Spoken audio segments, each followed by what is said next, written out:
Hello, everyone. Welcome back to the monthly Automotive Talk with Atlatec team. I am here with my colleagues Henning and Tom, and today we would like to discuss what happened in the automotive industry in February.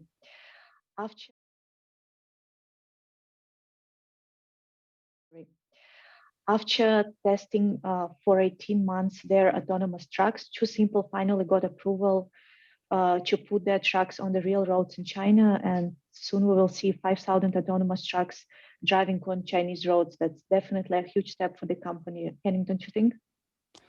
Yeah, that's exciting news. And I think the trucking domain is a very, very good domain to see truly self-driving trucks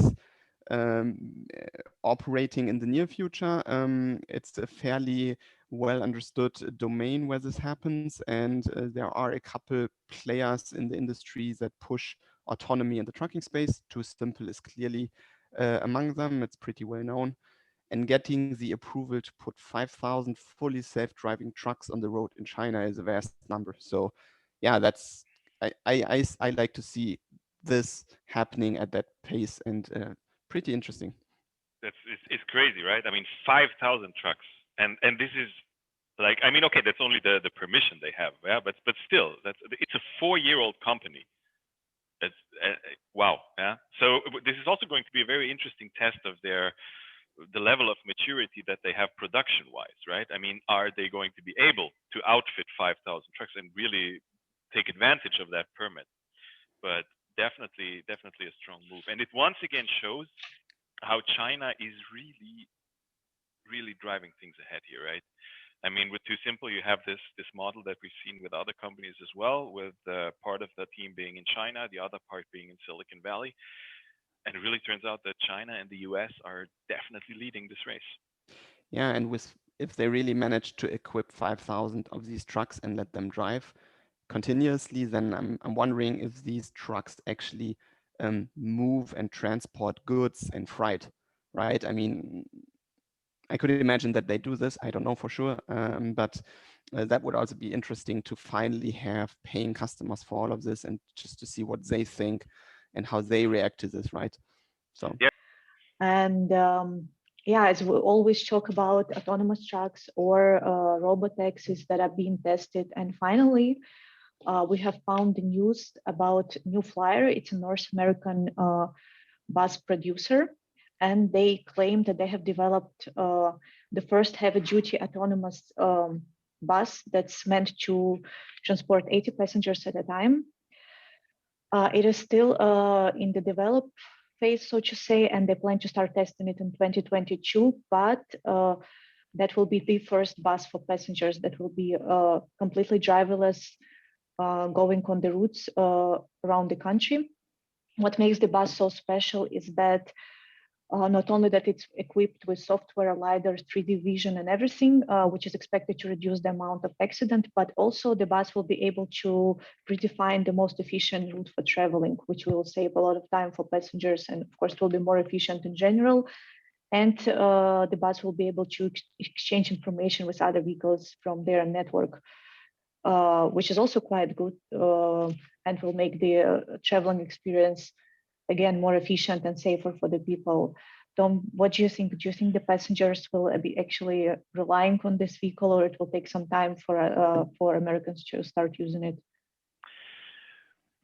Well, on the one hand, you have the same question that you have with every autonomous vehicle, which is, will people trust this enough to enter it, right? And I think the answer is that the more we are going to be seeing of this, the more normal it's going to become, and then people are going to use it. If there were no vehicles in existence today and someone were to develop the first kind of bus and you told people, yeah, this is going to weigh like 40 tons and it's going to be operated by one single person,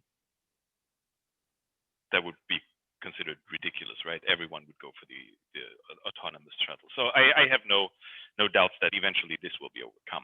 And then for the second part is, how good is the use case, right? How relevant is the use case to people? And here I think this is a major step in the right direction, because what differentiates this from, at least in my opinion, from a lot of those smaller shuttle / people mover kind of things with a very small ODD, that's usually very public, very visible projects that drive people around on a small loop of 5 kilometers around an expo or something, but often it lacks relevance for the everyday, right? And with buses, those already exist, and people rely on them heavily every day to get transported from A to B. So you don't have to invent a new business case for this.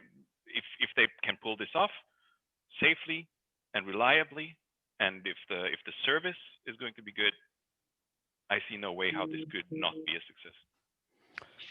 Yeah, I totally agree. And personally, I mean, this is only a personal opinion. It's not so much whether or not it's a good business case, etc.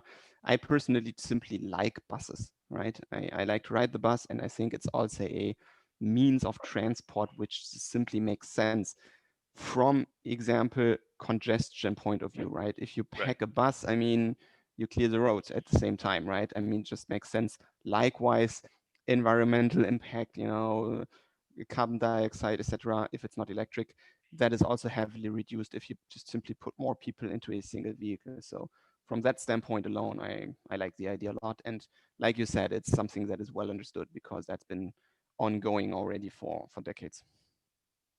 Yeah, I totally agree with you guys. I'm a huge fan of public transport, and if there is a way to reduce amount of vehicles on the roads and make it more environmentally friendly, that would be great. Well, hopefully, the testing phase will run good for the company, and sometime in the future, we'll see the first bus on the roads that will be actually able to use. As many of you know, at Atlatec, we do HD maps that are used for simulation of AV and ADAS. And of course, we couldn't ignore the news about the new simulation tool that will come out thanks to two companies who joined their forces and created something new that will be a game changer in the simulation of AV and ADAS. MathWorks and AImotive began their collaboration to integrate both of their softwares, Roadrunner and AI Sim, to make the best out of it.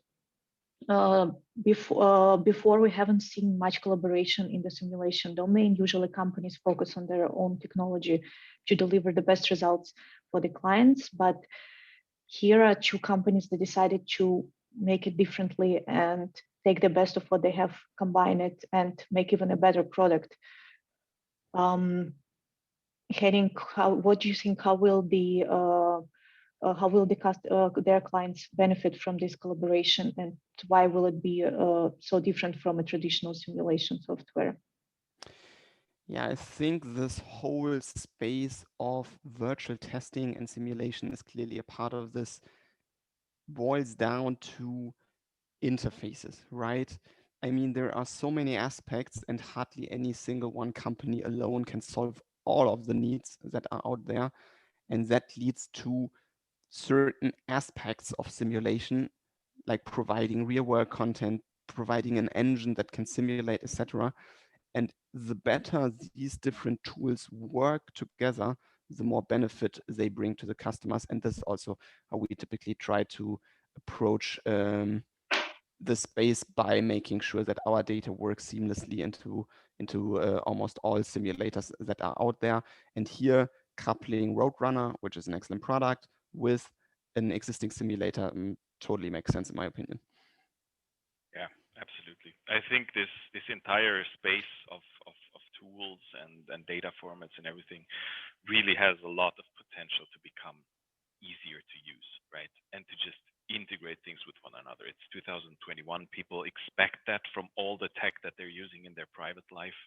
So you really need turnkey solutions. And if you put an offering out there, it needs to work with what's already on the market. So I think this is a good thing. I hope we'll be seeing more of this. Collaboration itself is in the AV space there's been lots of good news, traditional players embracing new players, etc. And so yeah, if this was to become a trend in the simulation space as well, I think it would be good for everyone. I fully agree. Yeah.